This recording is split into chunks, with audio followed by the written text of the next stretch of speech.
ઉત્તર પશ્ચિમ ભારતમાં આગામી 2 થી 3 દિવસ ગાઢ ધુમ્મસ જોવા મળશે. હવામાન વિભાગના જણાવ્યા અનુસાર ઉત્તર પ્રદેશમાં આગામી 5 દિવસમાં લઘુત્તમ તાપમાનમાં 6 ડિગ્રીનો ઘટાડો જોવા મળશે, જ્યારે હરિયાણા, ચંદીગઢ, પંજાબ, રાજસ્થાન વગેરે રાજ્યોમાં શીતલહેરની ચેતવણી આપવામાં આવી છે. વેસ્ટર્ન ડિસ્ટર્બન્સને કારણે વરસાદ અને બરફવર્ષાએ ઠંડીનું પ્રમાણ વધારી દીધું છે. હવામાન વિભાગે મધ્યપ્રદેશમાં કરા પડવાની ચેતવણી જાહેર કરી છે. આગામી 24 કલાકમાં રાજ્યના મોટાભાગના જિલ્લામાં વરસાદ પડવાની સંભાવના અથવા વાદળ છવાયેલા રહેવાની આગાહી કરવામાં આવી છે. આગામી 24 કલાકમાં પશ્ચિમી હિમાલયમાં ભારે બરફવર્ષા થઈ શકે છે.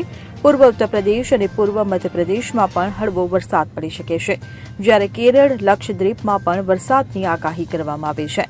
હવામાન વિભાગે દિલ્હીમાં ઓરેન્જ એલર્ટ જારી કર્યું છે. આગામી 2 દિવસ માટે દિલ્હીમાં ગાઢ ધુમ્મસનું એલર્ટ જારી કરાયું છે. Bureau report CN24 news.